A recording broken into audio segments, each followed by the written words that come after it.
Now, 8 years after the initial kidnapping of Chibok schoolgirls, Nigeria has failed the more than 100 girls still in captivity. The incident was described by observers as a major embarrassment to the then administration due to its lethargic response. It is, however, more disturbing today how these young promising ladies are left to the mercy of their abductors. In this report, Fatima Karai walks us down memory lane in sad remembrance of the forgotten schoolgirls. The report.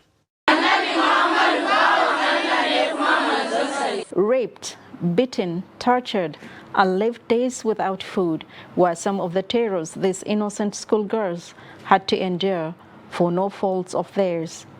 Since their abduction 8 years ago, life in this small unknown community, Chibok, in Borno State, has been difficult and unbearable without their daughters. This small community has no electricity, no good roads, and no health facility, yet it has to carry the heaviest burden on its fragile shoulders. Rachel Daniel is one of the parents of the schoolgirls still in captivity. She says although she is thankful for those girls that returned home, she feels that the government can do more to bring the remaining students back to their families. This thing has affected my health. I am on drugs now. I never thought I would be able to sit like this. It has really taken a toll on my life. I'm begging the government to please help us so that we can reunite with our children.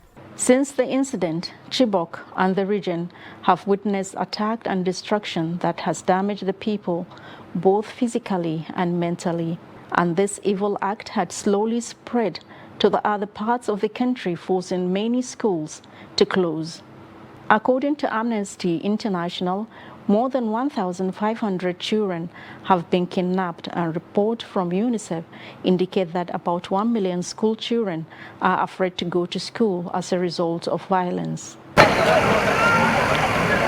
Dorcas Musa was among many girls kidnapped in Baga local government area of Borno State in 2014.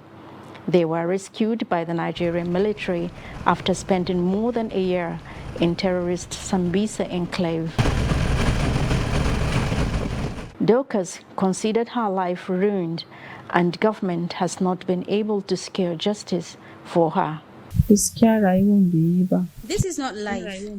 We suffered in the hands of the terrorists. I have been raped. Now I have a daughter, and there is no help from any quarters.